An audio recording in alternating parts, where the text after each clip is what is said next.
State governance is very different from the central government. You know, the central government, you make policies, but the real implementation is done here. And people's expectations from the state government are much more than from a central government. They're day to day there. Now, it took me about 9 months to see how do we reach out to the various sectors of people. They're the very poor, they're unhoused, homeless, destitutes, and they're the very rich. And then there are the Marathis here, and the Bombayites here, and the Biharis here, and the UPites here, and the Kashmiris here, because when we came, the Kashmir migration was taking place. So this very cosmopolitan microcosm of India itself. How do we reach out to them? What do we find what their aspirations are? And I do believe that governments are elected and selected for the people and by the people. So how do we become for them? Now, I worked on this, and the concept was, then we came up with this word bhagidari, which in English translates to governance through partnership. And we evolved this system, with many of us got together, that we first catch the resident welfare associations. We discovered there are about 5,000–6,000 resident welfare associations. Then we get on to the NGOs, and then we get on to the various groups.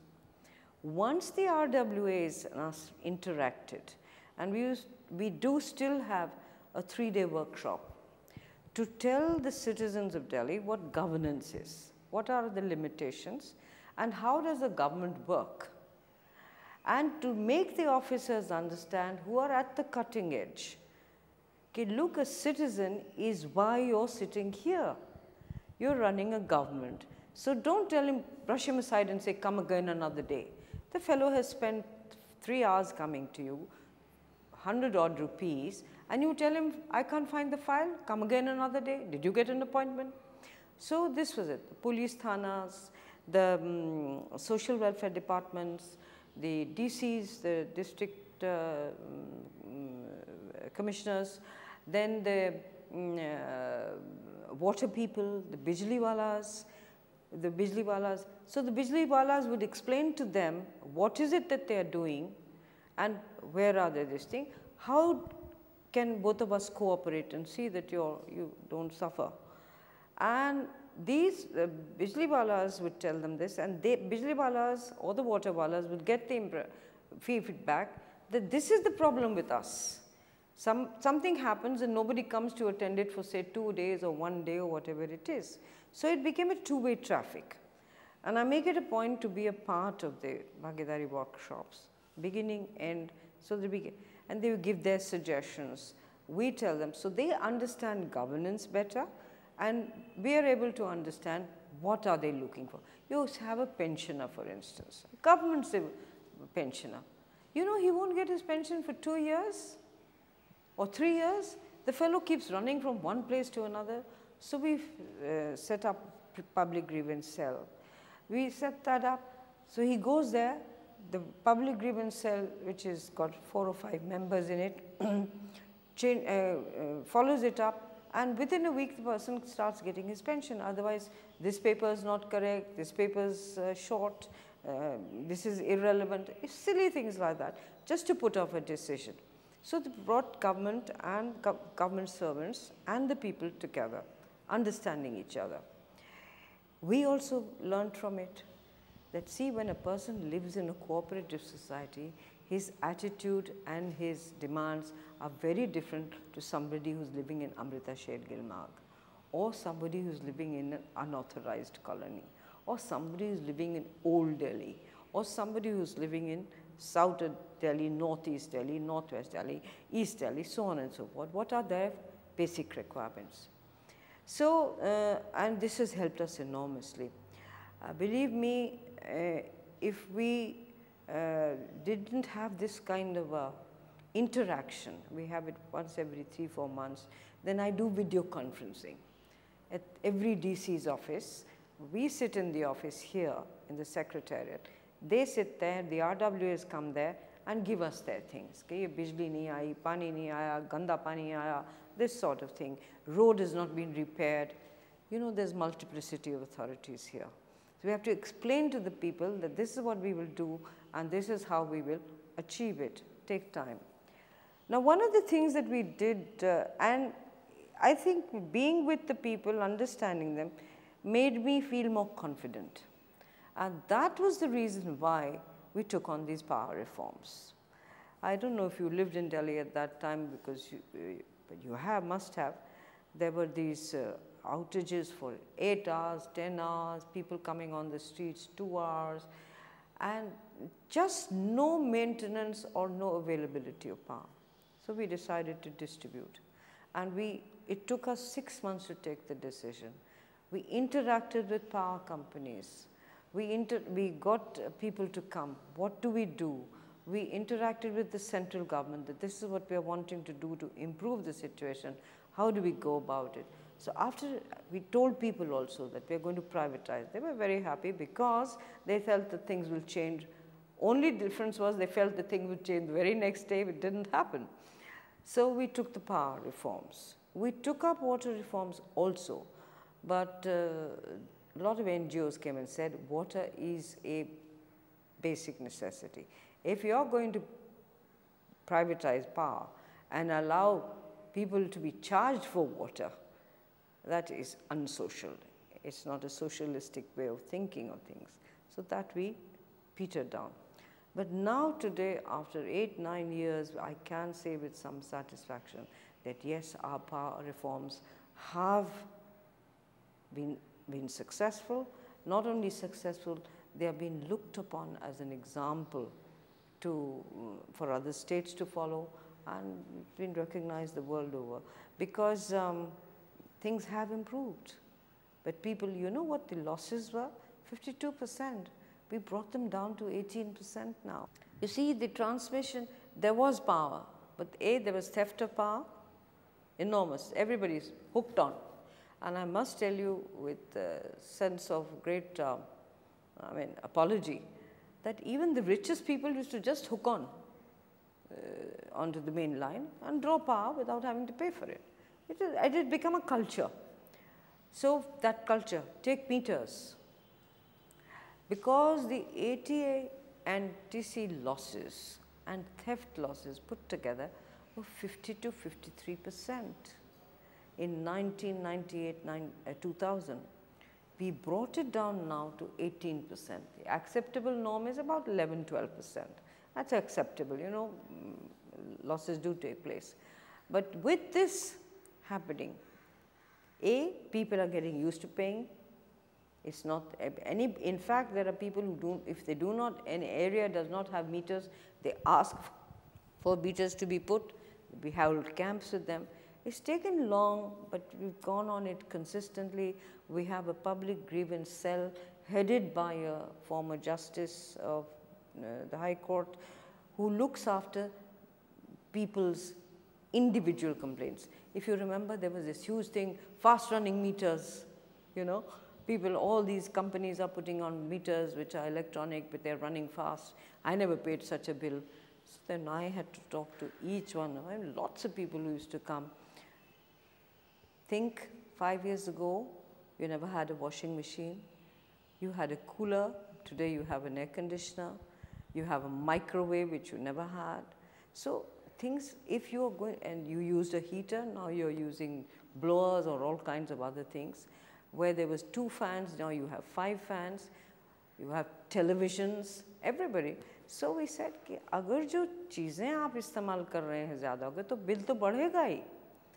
So then we had the meters tested also and found 2 or 3% mistakes in them. There was this huge rumor you're getting Chinese meters and things like that. There's nothing of the sort.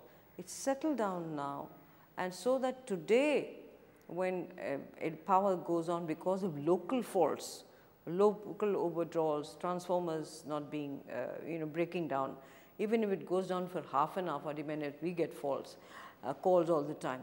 And believe me, Rameshji, those first 2 or 3 years when we were going through this transition, I used to attend to phone calls 24 hours. and I had standing instructions with the staff in my office that any telephone call coming at 2 in the morning or 4 in the morning or at 12 at night, please divert it to me. And then we'd start the process of ringing up that fellow, see that the bijli is not there.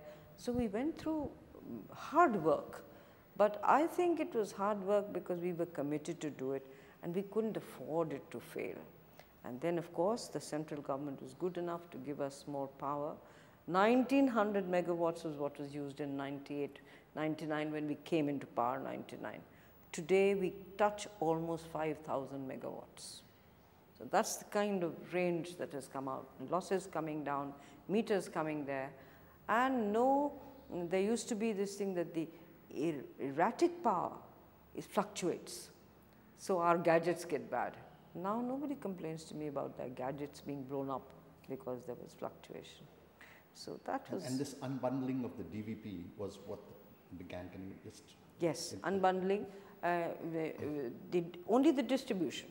The purchasing of power and the production of power lies with the government still. It's been unbundled because of the distribution.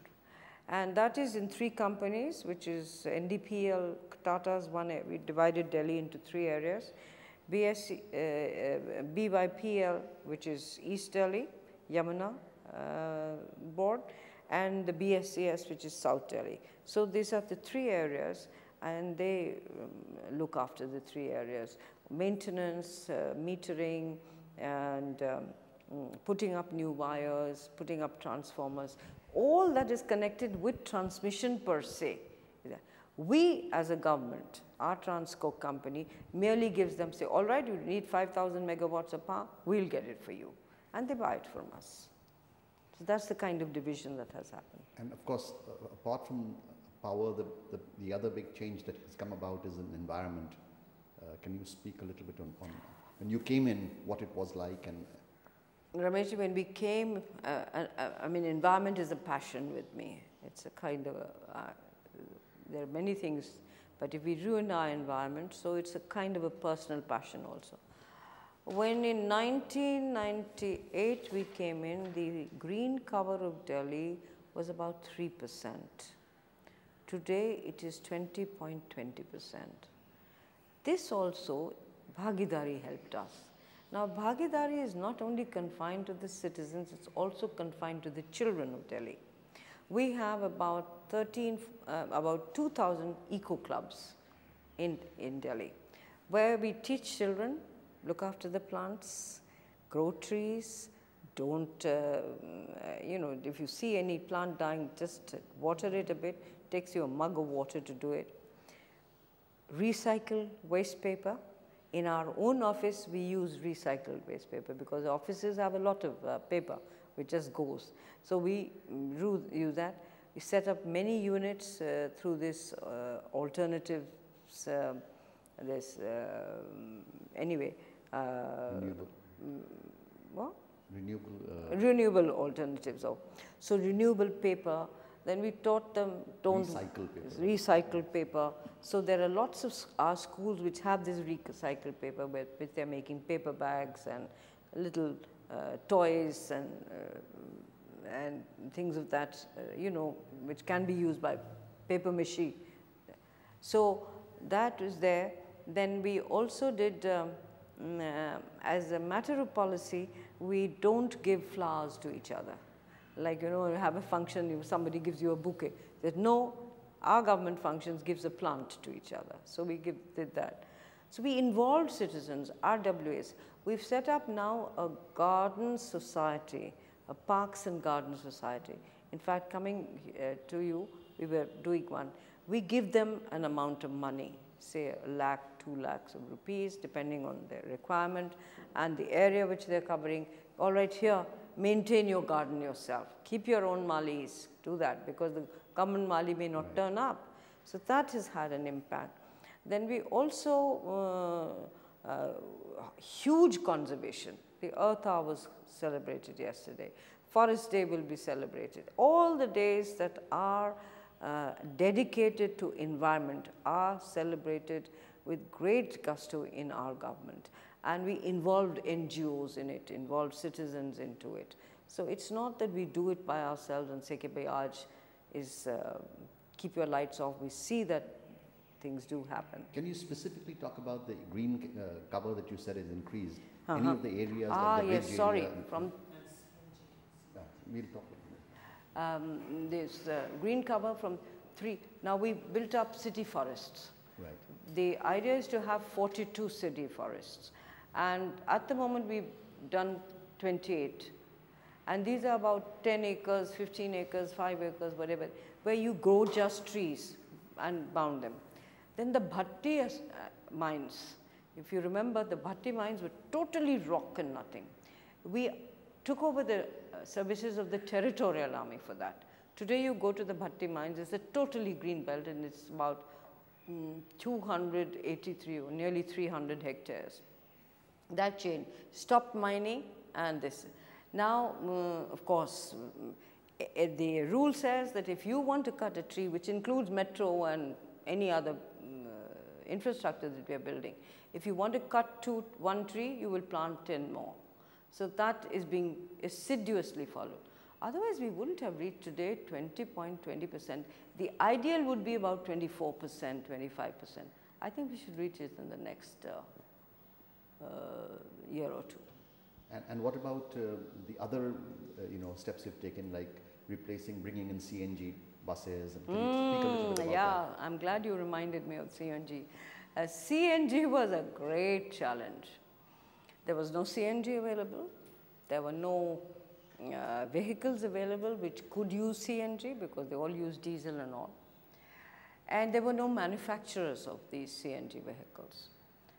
So we took a decision, the High Court came. So we said, all right, we spoke to the manufacturers, which is Leyland and Tatas, and all said that you have to bring in CNG buses. The difference required in their machinery, a little bit of it. Then piped gas had to come all the way. So we went to the Petroleum Ministry and said, now if you don't give us piped gas, then how are you going to serve these people? So they said yes. I must say they were very cooperative. So the pipeline came from this place, what is it called, all the way from Gujarat or wherever. We got this there.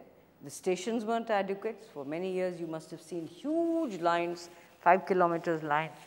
And we did not tax CNG. It was much, much cheaper, almost a quarter of the price of petrol and diesel. So all the public transport was changed from petrol, diesel to CNG. So today taxis, the scooters, the three-wheelers, the buses, and any other public transport that is there, it runs only on CNG. That was a huge change. Now, of course, Euro 4 or Bharat 4 has come both into petrol, diesel. That will ease the situation even more. But if many will recall that their eyes used to burn the whole day because it was just much too hot. I mean, much too polluted. And what about motivational programs, during Diwali, for instance? Crackers, yes. Can you talk about it? Yes, we started this because we found that in our hospitals, the cases of asthma and bronchitis used to rise enormously during that time. And Diwali was not celebrated only on Diwali. Right from Dussehra, which makes it a period of almost a month or 3 weeks, 3.5 weeks, crackers would go on and on. So it was noise pollution, there was air pollution, and it was terrible. So we went on an anti-crackers campaign with children. We went from school to school, brought out a lot of advertisements, celebrate Diwali with sweets, not with crackers, and this is the thing. The time has come now, Rameshji, after about 5-6 years of this campaign, play Holi safely, don't use chemical colors. In Holi, I must tell you, we have not been as successful, though natural colors have come into the market in a very large measure. But in crackers we have been. In fact, when tsunami took place, children came to me, we haven't spent money on crackers, here's money for tsunami. And children now come to me saying, कि आप parents tell them कि एक ही तो दिन होता है, उनमें पटाखे क्यों नहीं जलाते? हम कहते हैं नहीं, वो कहते हैं शगुन है. So all right, if it is a shagun, then you burn one fuljari. So that's the kind of change that is brought about in their thinking. I mean, many people grown up told me, you're spoiling the fun of Diwali. I said, I am, I know, but there should be a limit. It can't go on for a month. And in terms of environment challenges, what do you think is still to be done that you think you would like to put it as a part of your agenda? We have a lot to do as yet.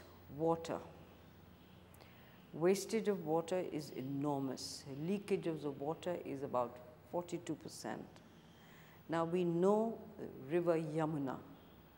That's another priority. We've got an interceptor system which has been cleared by the central government, by the Engineers India Limited and all the stakeholders and the experts who are there.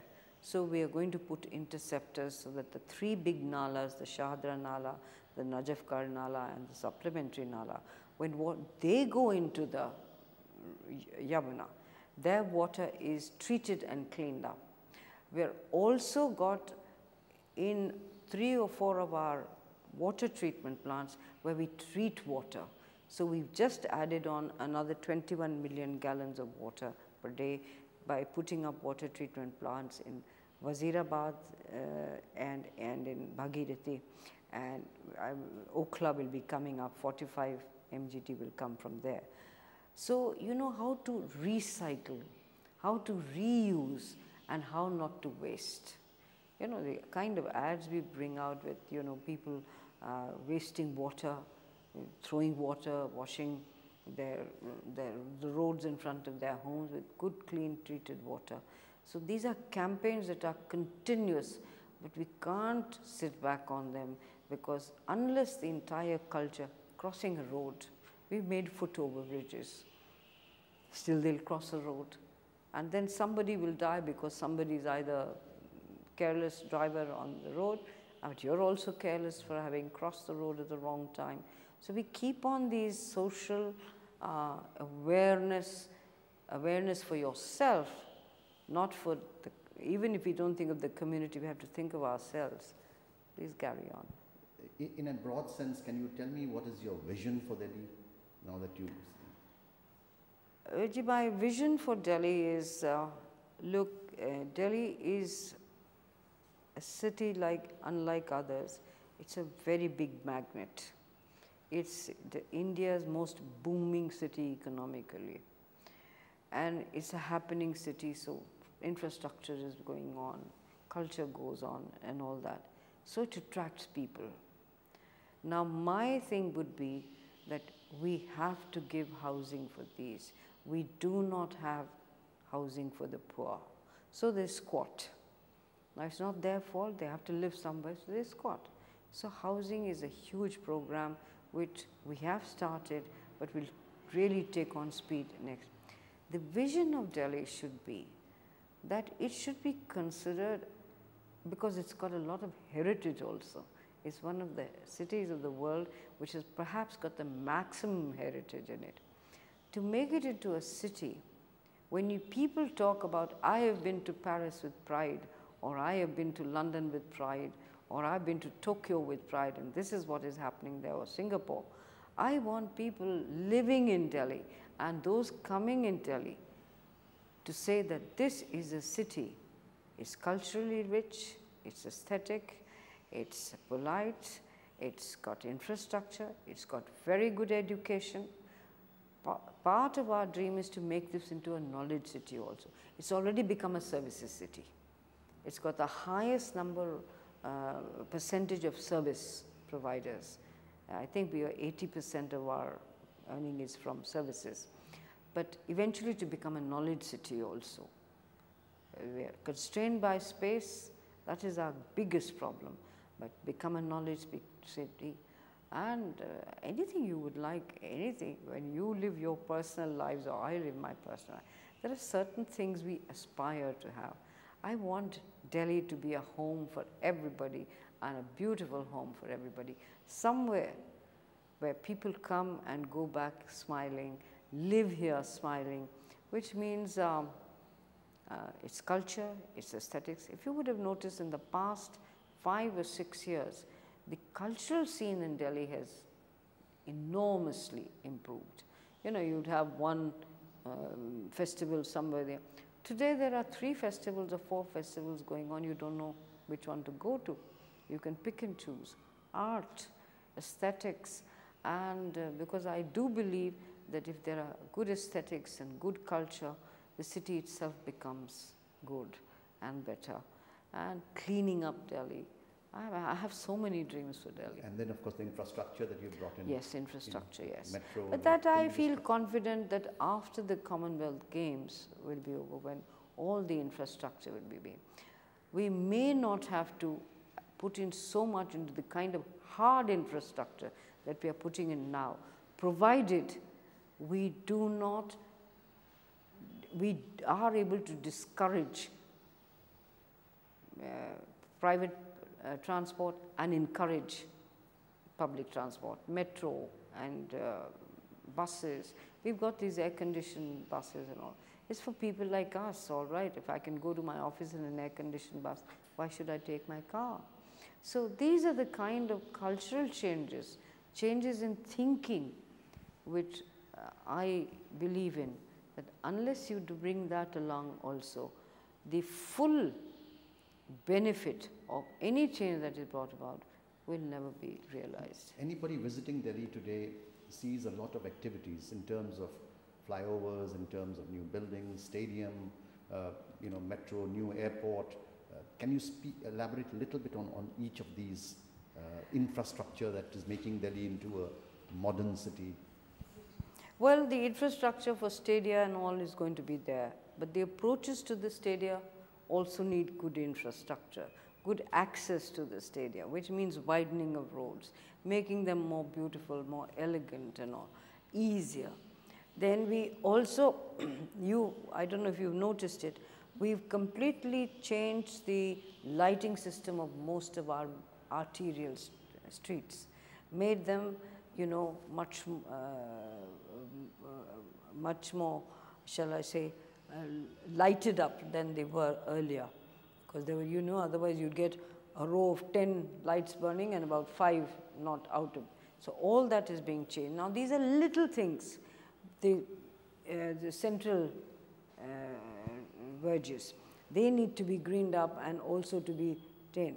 Walkways, cycles, cycle paths, walkers paths, the BRT, which has gone into so much controversy. Now people tell me, yes, it's the best thing to have happened. Now we're going to increase the BRT all over Delhi, so that the cyclist also has a segregated path to go on. The walker also has a path to work on. And everybody plies in their lanes. Now that the traffic police has to do desperately. Today, 28 different kinds of vehicles ply on any Delhi road. That's a huge number, one at 5 kilometers an hour, another at this thing. And there's discipline, indiscipline also. I think that needs to be done. And I feel very confident that after the Commonwealth Games, you'll see a very different Delhi. Today, you see a dug-up Delhi. So you're not really able to visualize what's going to happen. Wider roads, neater signages, for instance. The signages have changed. We're changing them all over Delhi. Started with Lutyens Delhi and now it's going all over.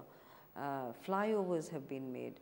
I don't know if you ever go towards Mukharba Chowk, which is going towards Karnal. A huge flyover has been made there. It's all being, now the finishing touches are going on. Then the same thing has happened in East Delhi, so that access from East Delhi into this part of Delhi becomes much easier, much faster.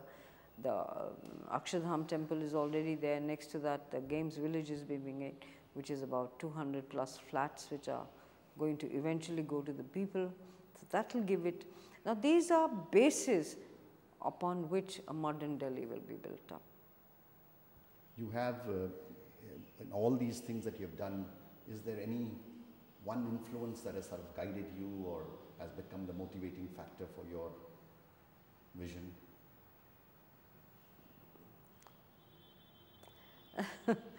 What can I say? In my profession or my avocation, in your vision that you see for Delhi. My access to the people is when I see people and I know that the Juggi fellow hasn't even got water coming to him. He's living in you go inside his shanty, it's clean, very nice. He has a cooler, he has a refrigerator, and he has a TV. But outside it's awful. So the development of sense of civic sense. You know, very often you go along these very fancy roads that we have here, Lutyens, really wide roads and all. You find people throwing paper out, a cigarette pack or a potato chips pack and all. Now, unless the time I am unable to meet people the way I do, I meet about 400 to 300 people a day. The day I am not able to do that, that will be the day when I say, all right, now you've lost it. So it's really the people who motivate me. It's really the people. And how important is leadership in all this? Because in achieving what you're trying to do. I think we took some very bold decisions, Rameshji. So I think taking a new path or adopting something new always has resistance. Whether it was CNG or whether it was privatization of power, whether it has been the bringing in a metro. I remember the first year we started the metro, the hordes of people who would come and say, for instance on Pusa Road, oh, my house is going to have a setback, where do you think? There was one old lady I remember, she said my whole house is being taken away because of metro. Metro gave them compensation, but they didn't want to move from there. So I saw to it that she got a DDA flat at the nearest place that we could, under circumstances which were unusual. So, you know, any change, now today metro is the darling of Delhi, but there, CNG I remember, first 3 days buses were burnt. I very well recall the then Prime Minister Atal Bihari ji ringing me up and telling me, Sheila ji, what are you going to do? I said, sir, please let it be, it will settle down in a day or two once we get. And then people bore up with those 5 kilometers of lanes waiting for CNG. So you have to give incentives. You have to, shall I say, understand and provoke people.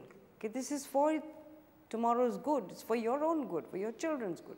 You know, our education system, we used to have a pass percentage of 33%. Today we can boast of a pass percentage of 89%. Why did we do that? We involved the Vidyarthi Kalyan Parishads, which are local leaders, local retired people, formed a committee called the Kalyan Samitis. And the Kalyan Samitis now see that the teacher comes on time, the child is wearing a uniform, he's got his or her books, and class is open on time, toilets are clean. This is what people's involvement meant. And the teachers, we gave them incentives and all. So those very teachers who were only sitting back at 37% pass ho gaya, 33%, today it is 89, 88%, 0.01% better than the public schools. Ban on plastic bags because they choke nalas and they're very bad for animals. And of course, Mother Earth does not accept them. So they had a huge campaign. It's gone off well in the certain class of people, but it's still not percolated down to the normal sabzi wala now. I started another one. Okay, just take your own thela. Take a jute bag, your old sari or your old clothes, which used to happen in every household. Make a thela out of it. Don't sell that to them. It'll take a little time, but I think banning of plastics also will have its impact. At least you don't see plastic bags hanging on trees now. Otherwise, it used to, you know, see all the bushes and trees full of these thin plastic things. Of course, there's a huge industry of plastics which is to be taught, which has to be taken along, because otherwise they are also a part of the economy. So it will take a little time. Then in our hospitals also, We had 15 hospitals, today we have 42 hospitals, and they are government hospitals. 30% of our patients come from outside Delhi, neighboring Haryana, and we cater to them also. There also we are putting up these samitis of NGOs and people who are interested to see that the hospitals run neat and clean, to see that the signage is in the hospital. Otherwise, the poor patient is running from one corridor to another, not knowing where to get his medicine or where to get his CAT scan done or where to have his. So all those changes are being brought around, Rameshji. I can't say that will happen in the next 6 months or a year, but we have had a very holistic approach. That if we have to put the schools right, we also have to put the hospitals right. If we have to put the hospitals right, we have to see that cleanliness also goes with it. So it's been kind of holistic, and I hope we will succeed and you will be proud of Delhi. Now what is, many organizations are coming up to make cycle riding as it has been done in the West as a healthy sport to do. But there are many more here who use a cycle because they have nothing else to use. Their economic status is such. But if people like all of us and ride cycles, then it has a cascading effect. The person who's using his cycle already starts feeling pride that, all right, I am somebody who's using something which they're trying to use now. So that is the kind of thing there. But I have encouraged a lot of NGOs to come forward with this. The government per se has not gone into it. But ultimately, when I hear you talking, everything seems to be under the broad umbrella of Bhagidari. Yes. So getting stakeholders involved in decision making. Yes, it helps a lot. So can you, in one word, what would you sort of describe Bhagidari as? If you were to sort of... Governance through partnership. Bhagidari, that is governance through partnership of government and the people. Thank you.